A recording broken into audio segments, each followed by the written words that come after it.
Hey guys, welcome. Finally, right? Finally, we are doing this video. I know we had to do a couple of reviews, but we are finally doing this video. We are now talking about the best and the worst of 2020. Obviously, this video, as the title suggests, we're going to be talking about the best of 2020. How I'm going to do this is that I'm going to be doing a top 10, obviously. And I will also give you some honorable mentions, and throughout I'll be telling you also some other category-wise, some of my favorite things that happened throughout the year within the vein of these top 10.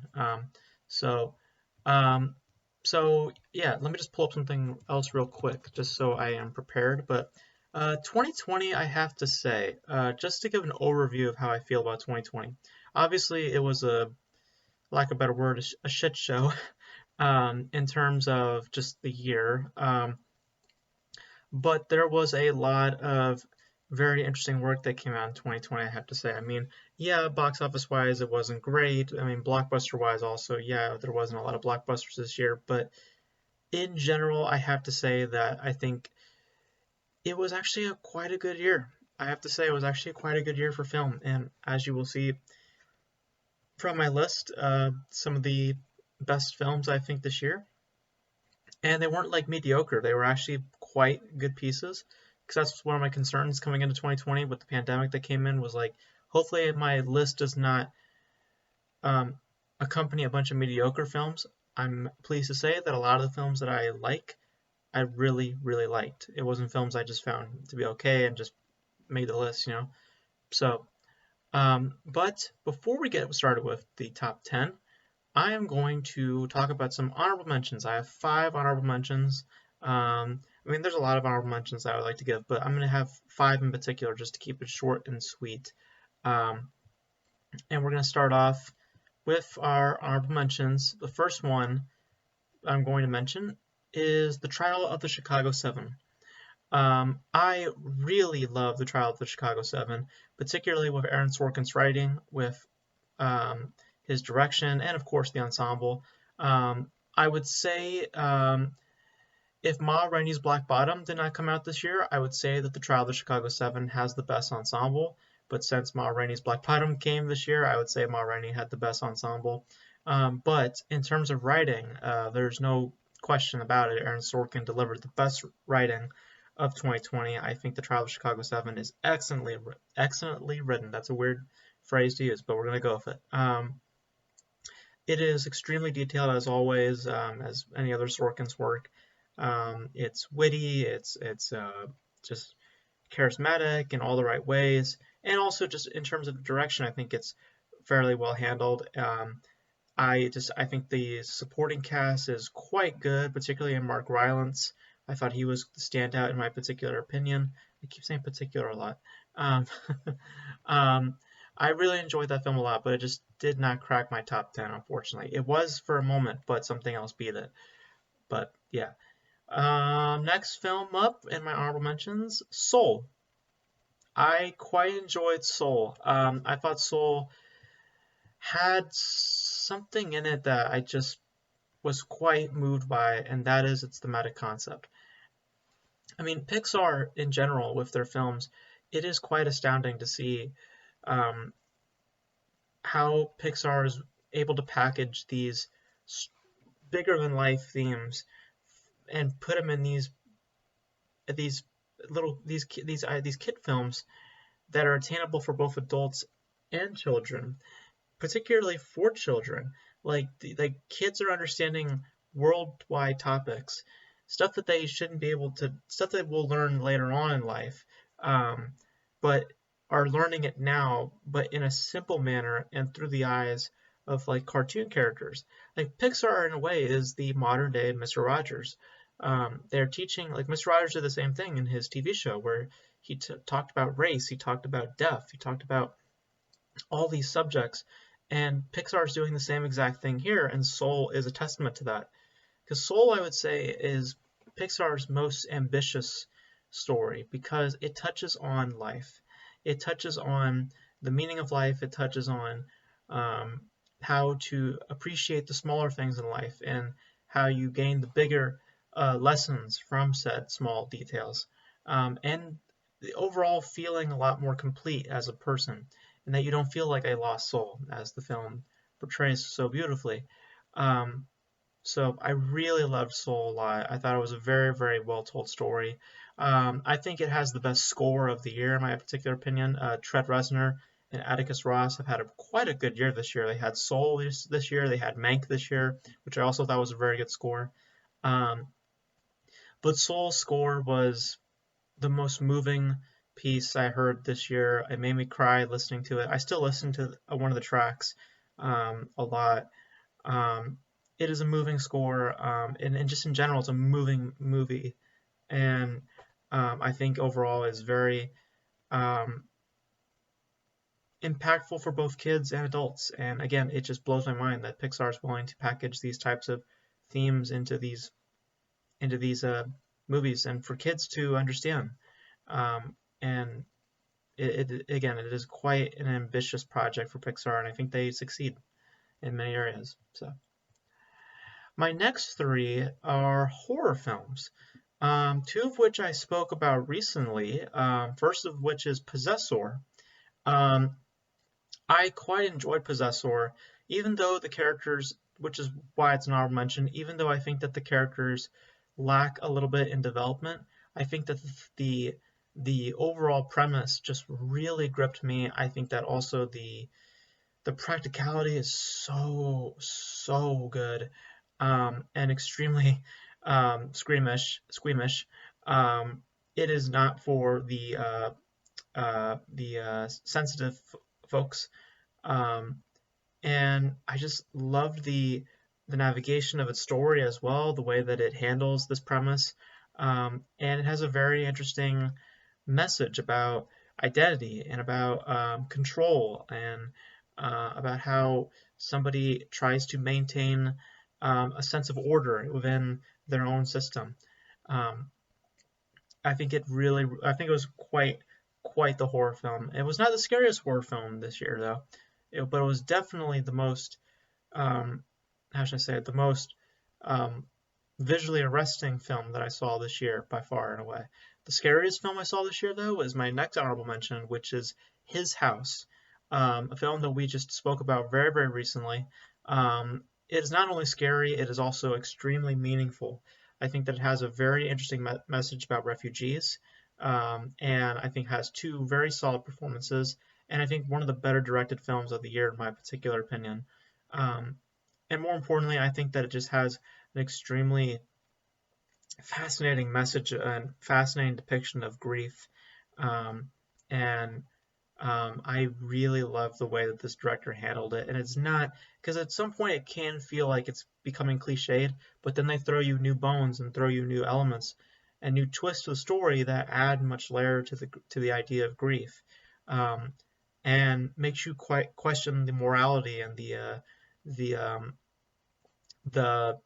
the your feelings about these two characters, um, and their overall psychology in many areas. So I really loved His House. I really did, and it really did scare me when I watched it. Um, the last one, my last honorable mention, which is another horror film, is The Invisible Man. Um, the Invisible Man was also, I would say, a fairly scary film, but it was also one of my favorite theatrical experiences of 2020, the few that I had this year. Um, I think that it was also a very well directed film. I think Elizabeth Moss was very solid in the film. I think that overall the strongest element to The Invisible Man is Leigh Whannell. I think that's his name, the director. Um, because I love how the camera is placed. Because that's also another strength of the film is the camera work. Um, is that I love how that Leigh chooses to have his DP, or excuse me, I love how Leigh chooses to navigate his piece, and I also love how the DP chose to insert his shots, where the shots are going, where is this going, where's that going, and I love how we see just so much empty space. I know that some cases that can be a bad thing, but I love how much empty space is in the film because of the fact that the movie is about the invisible man. That empty space actually makes it feel a lot more intentional, and it feels quite intense because you're thinking, "Oh shit, is there actually somebody there?" Um, I think that it has some good scares. I think that I think that Elizabeth Moss has a great performance in it.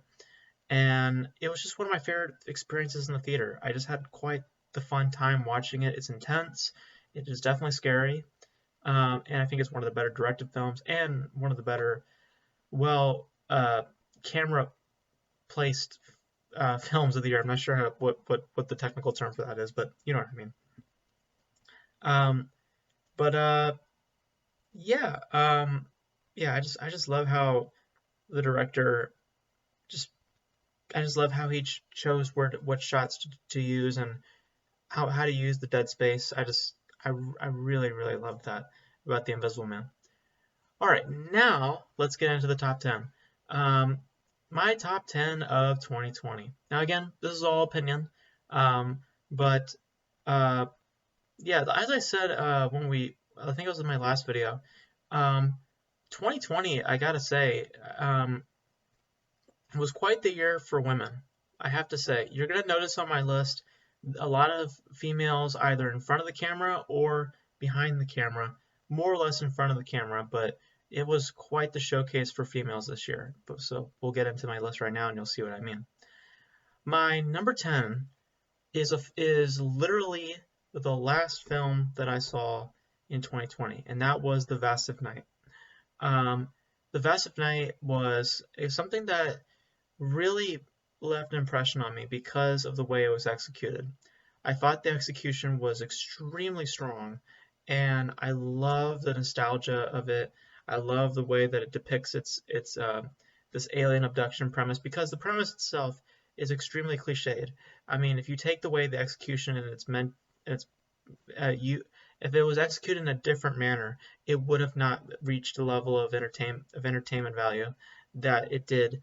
And I thought it worked quite well as a Twilight Zone episode. It really you really feel this sense of urgency and this sense of tensity um, throughout the whole film. You never feel that, oh, you're kind of hamming it up or anything. Um, I think that it was really well helmed. Again, I think the director is what keeps the film afloat, and of course, I think the two performers are also quite good. Um, but it definitely rises above the cliches that it could have been, that definitely has, and creates such a very very fun ride, a very Spielbergy type vibe. Again, I think that it has a lot of Close Encounters vibes, but it was such a fun ride and so rewarding at the end. It just leaves this haunting feeling at the very end that I really, really dug, and I thought really left an impression on me, and I quite dug it in all those aspects. So, number 9 is The Assistant. The Assistant, directed by Kitty Green, and starring Julia Gardner. I believe that's her name, Julia Gardner. Um, this is one of the more important films of the year, and was also one of the best films of the year.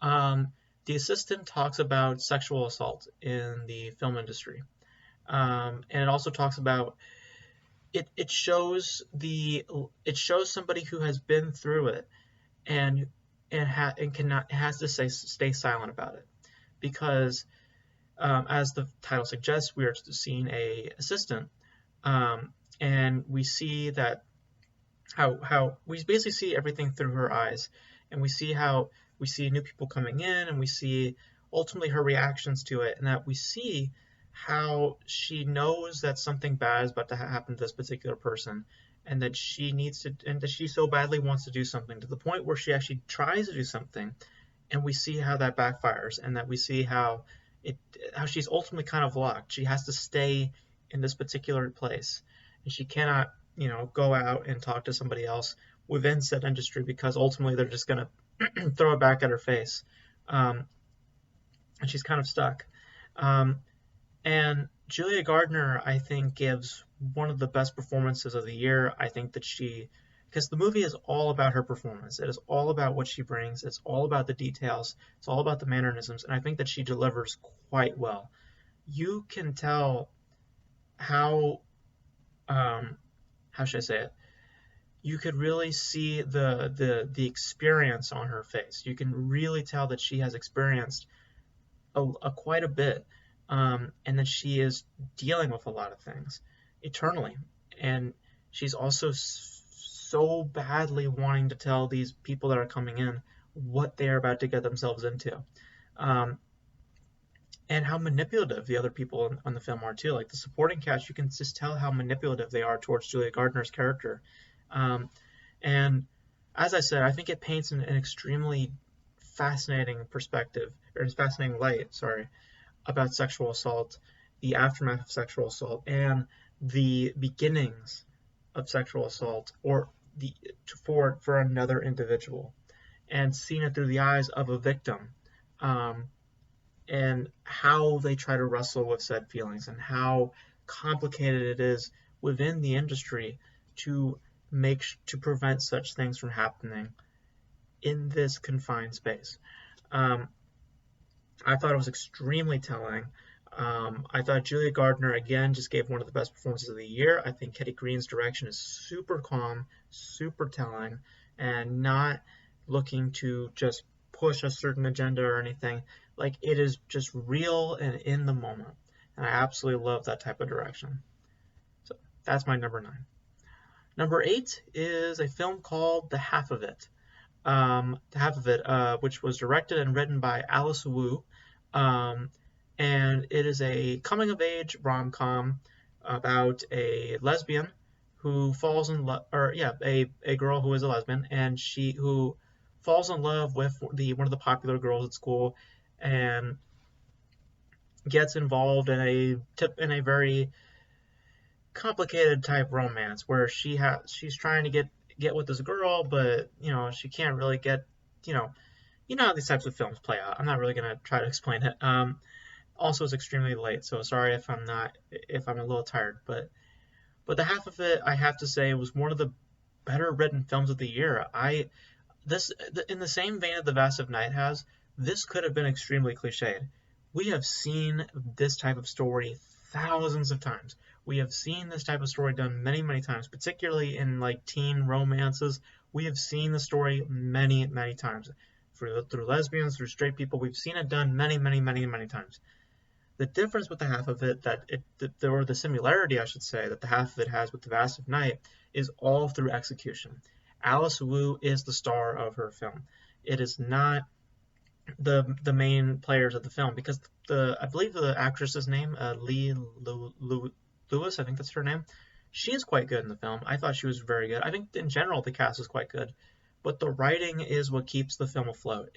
And the commitment, and the execution is what keeps the film afloat as well, because it's not trying to play off. It is delved in cliches, but it is in fact not looking to be cliche. It understands that it's going to have cliches embedded in it because it can't avoid those cliches, but it is trying to commit 100% to the story up front.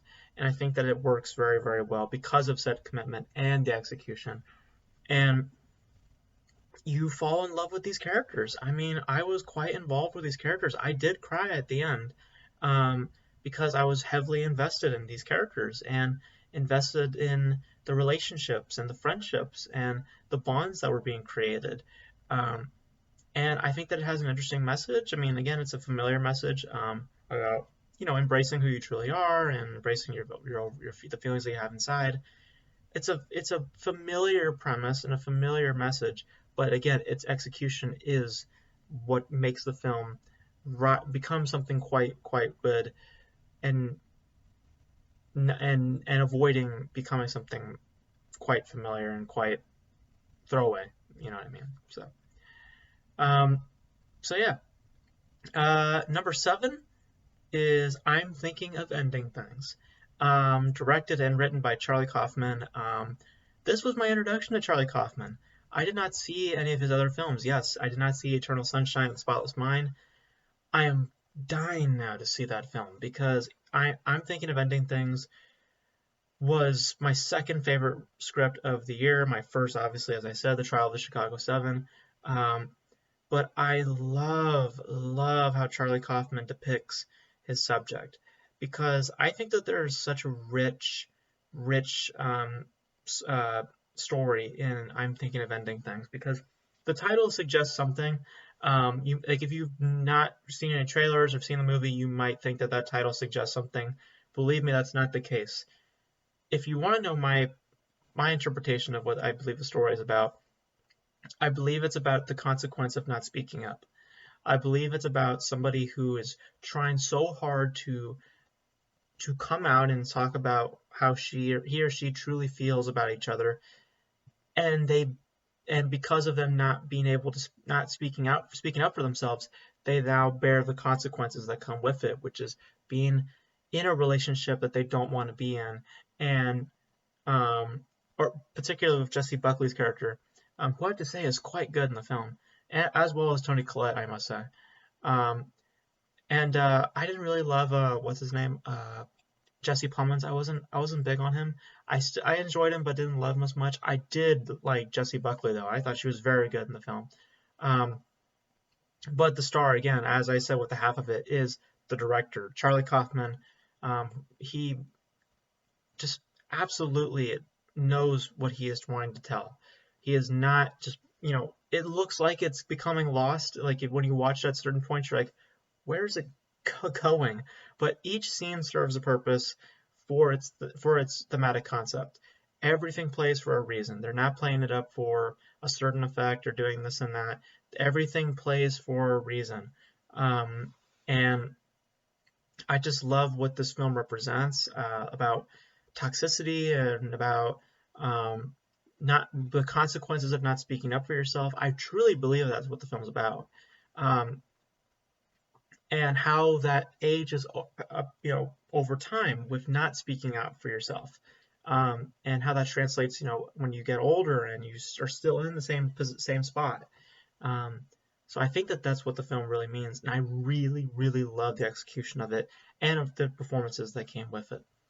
And the environment itself, I love the snowy environment. I love the dragged out scenes in the car. Some of them could have been shortened a little bit, but still, it is extremely telling. It is extremely detailed and has a thematic concept that I really, really found fascinating. And the execution itself, I found to be quite good. Number 6 is going to be Mangrove, directed by Steve McQueen, um, the same guy who gave you 12 Years a Slave, most recently with Widows.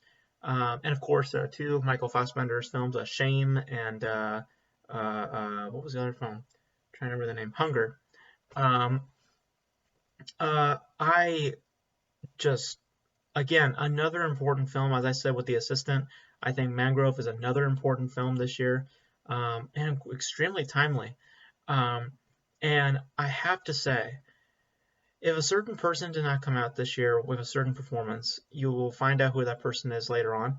I would tell you that Letitia Wright, I would say, gave the best performance from a female this year by far and away. Um, but somebody else came out this year, and that person still retains that title. But she is clearly number two. And I don't know if she is eligible, but again, I don't like talking Oscar talk, but she is my favorite supporting actress, I think. I think. Yeah, I think she's my favorite supporting actress um, of 2020. She is so damn good in this movie. There's a scene where her and Sean Parks, who I also say is one of my favorite male performances of the year, also, um, where they're just talking back and forth after a certain court case, and it's just all in one shot. The camera just goes from side to side, and we see Letitia Wright just unloading like with emotions. Like she is not holding back.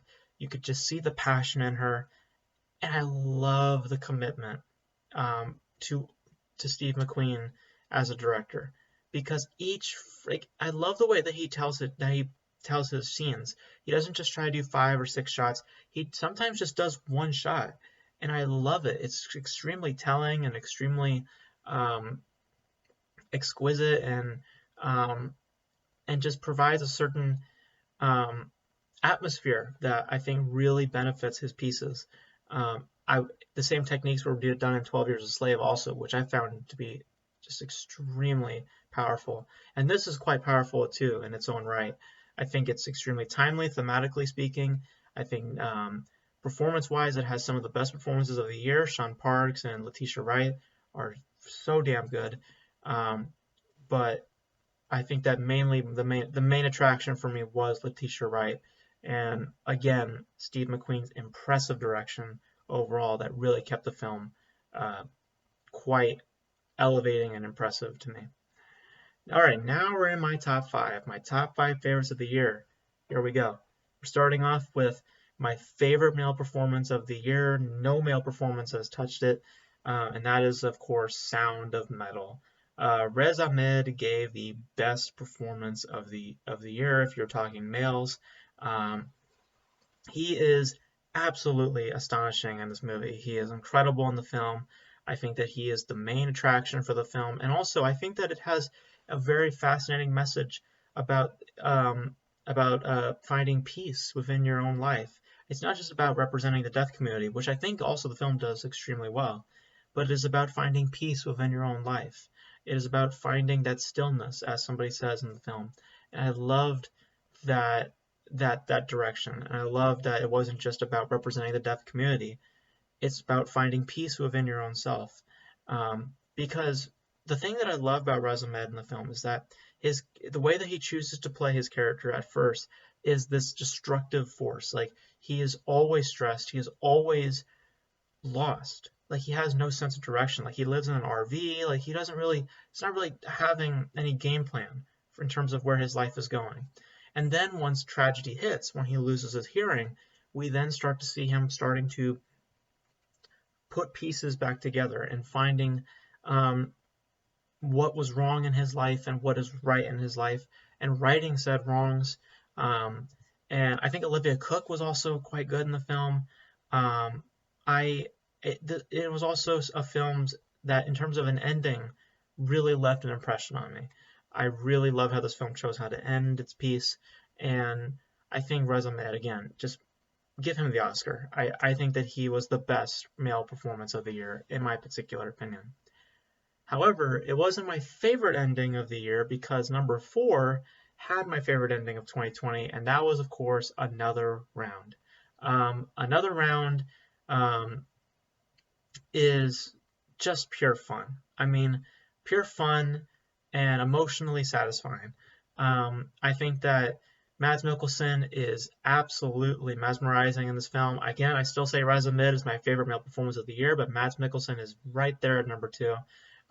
He is quite impressive in this film, but the main attraction for me was mainly its story.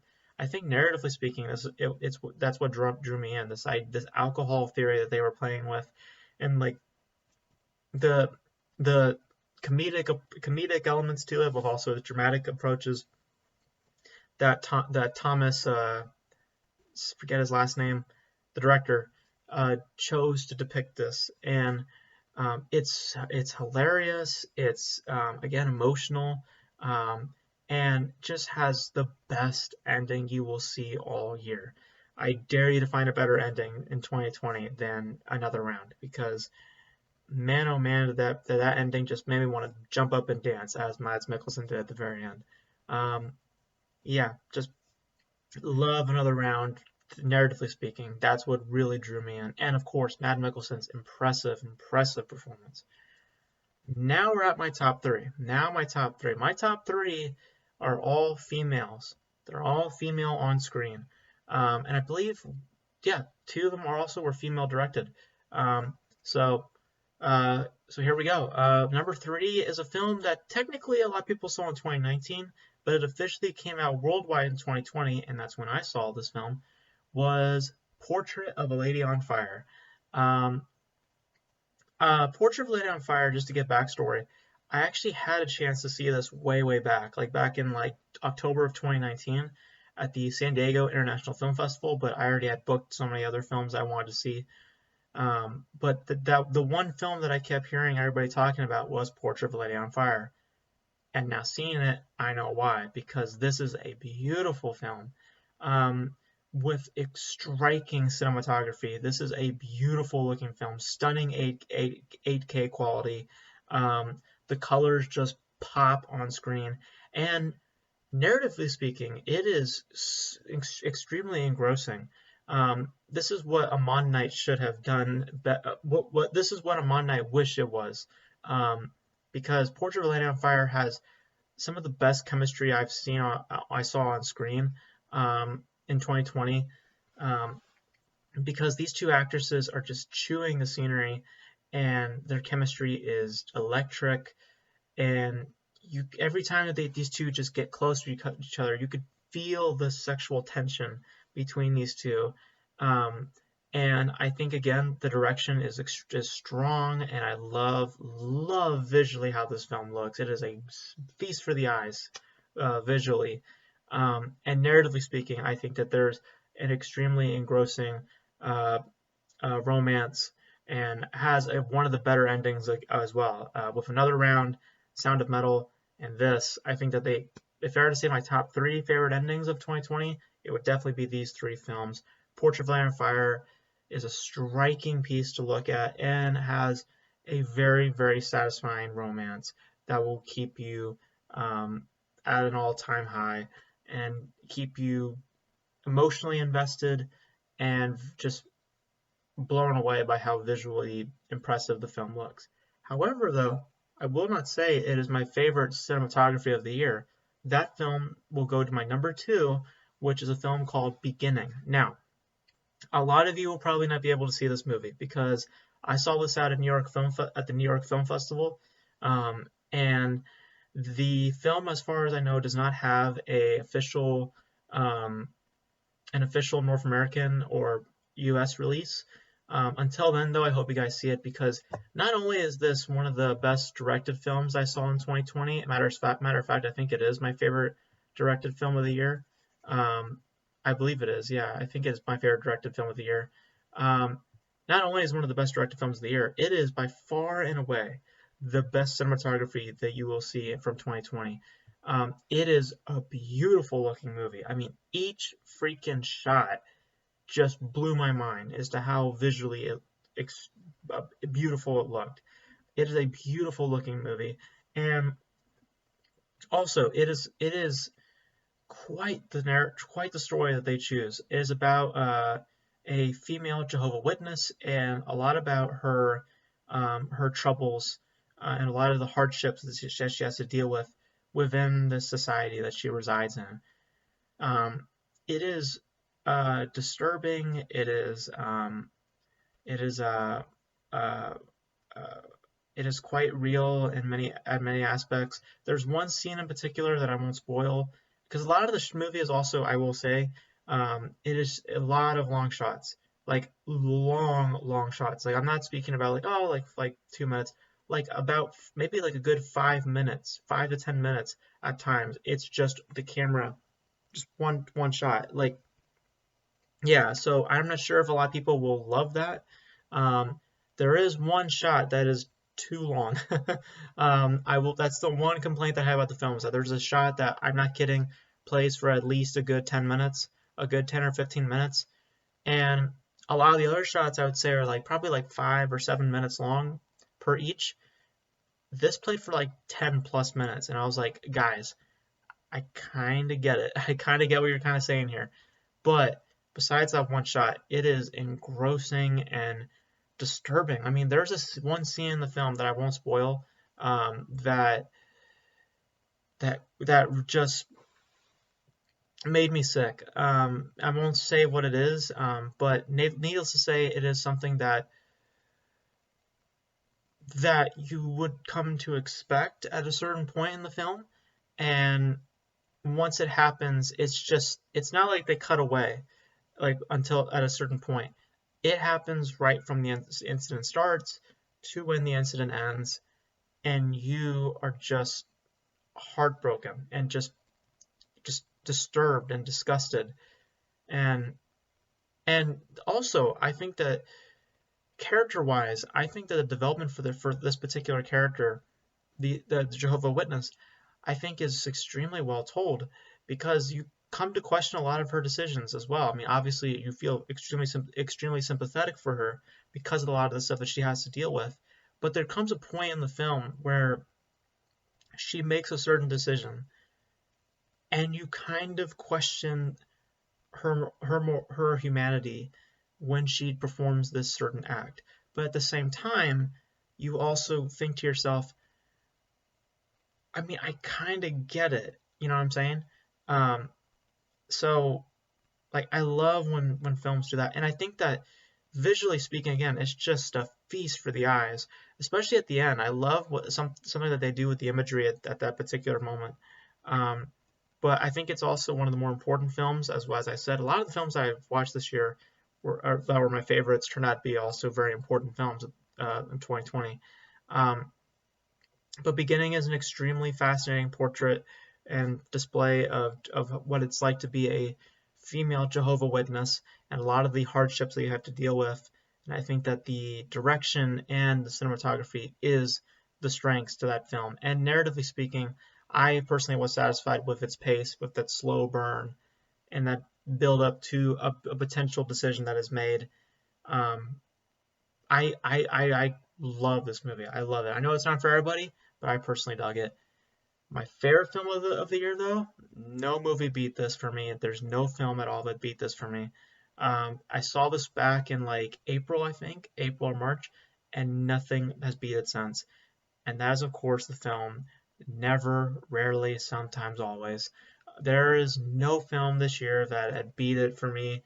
Elisa Hittman's striking portrait of abortion, I think, just absolutely retains to be my favorite of the year. Sydney Flanagan, I want to talk about her for a second because throughout my list I was just saying one of my favorites, one of my favorites. If I'm to tell you my favorite performance, just forget the gender. My favorite performance of 2020 ever, like if out of anybody, hands down, is Sydney Flanagan and Never Really Sometimes Always. She is incredible in this film, absolutely incredible. Um, Her performance blew me away. And not only that, learning the details afterwards made just made me love this performance even more. Knowing that this is her first performance ever, her first film ever. She has not done a short film or a feature before. This is her first film out the gate.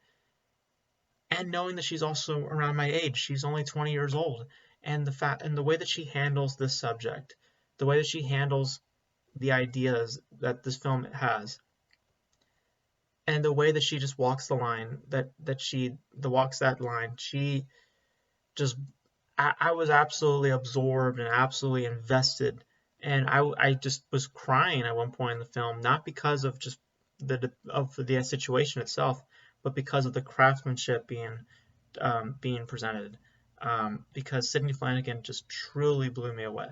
um, I think that her performance is incredible, absolutely incredible. Um, and I also think Lisa Hittman just brought her A game. I think it was one of the best directed films because, again, one of the key elements to Never Really Sometimes Always, besides the incredible performance by Sydney Flanagan, um, that I found so strikingly crafted, strikingly beautiful, um, was not just the idea of abortion that's being presented, because that is the main subject of the film, is about an abortion, but it's seen it through the eyes of a teenager, and more importantly, how a teenager would deal with it eternally. Because I think that the beauty of Elisa Hittman's writing in the film is that she understands the language of teenagers. Because a teenager would not be so intellectual or so elegant, with how they choose to talk about said subject. They would be extremely reserved, and they would be very unknowing about how to deal with such a situation because of them being so young and so naive, as a teenager is speaking on. As I am a teenager, I could tell you that's exactly how someone would probably deal with a situation like this. They would be extremely naive and extremely um, closed off from the world, and also the questions that they bear within their own self about abortion itself, like, do I want to do this? Do I feel like doing this? And I love that the film never chooses one side over the other. It just displays what abortion is about through the eyes of a teenager, how one may get an abortion, and how the process of abortion is played out, and a lot of the hardships that these teenagers had to go through, throughout their journey. Because it's also a movie about friendship. It's about um, how um, how two people come together, because these two characters have had to bear through a lot of trauma. There's a scene that just completely sold me on Sidney Flanigan's performance, that also summarizes a lot of the film itself, because the film is not only about abortion, or it's a lot about friendship, it's also about trauma. There's a scene where this title of the film, Never, Rarely, Sometimes, Always, comes to play, and Sidney Flanigan is in this particular scene, and the camera is just on her for a good, I would say, like 4 or 5 minutes, and the emotions that are put on display here, I was cheering up. Not because of just the circumstance, but because of the craftsmanship being put forth. She just I can't praise her enough. I went as far as to even congratulate her on Instagram. I DM'd her on Instagram when the movie came out, and I told her just how incredible of a performance she did brought, and I cannot wait to see what her next project's going to be. And she actually replied back to me. She actually said thank you for the positive response and all that. Um, and I heard recently that she has a new film that she's working on, so very excited to see what her next project is. But there was not a film this year that had moved me to my core, left me honestly emotionally wrecked, in some cases, and just inspired, than Never, Rarely, Sometimes, Always did. It is moving, it is heartbreaking, it is telling in all the right ways, and it has the best performance that I saw all year. There's not a performance this year that left me more impressed than Sidney Flanigan's. And I think that it is also the most important film of the year as well, because it touches on a very, very timely subject. And I think that its depiction is also quite, because it's not just about the abortion. It has layers to it. It's about the feelings that a teenager would have when getting an abortion, how a teenager may represent themselves within that circumstance, and how that may translate to their friend, to how they are with their friends and with other people, um, and how scary it is, to be put in that circumstance. Um, I ate that film up. I ate it up. I just love it so much, and I do hope that it gets the attention that it deserves. I heard that Sidney Flanigan's getting some attention for it, and rightfully so. Um, cannot cannot praise that film enough. It is just an amazing piece, and definitely is the best film of 2020. And again, Sidney Flanigan, incredible, absolutely incredible. So that is my top 10. That is my top 10 of 2020. To reiterate again, The Vast of Night was my number 10. The Assistant is number 9. The Half of It, number 8. I'm Thinking of Ending Things, number 7. Mangrove, number 6. Sound of Metal, number 5. Another Round, number 4. Portrait of Lady on Fire, number 3.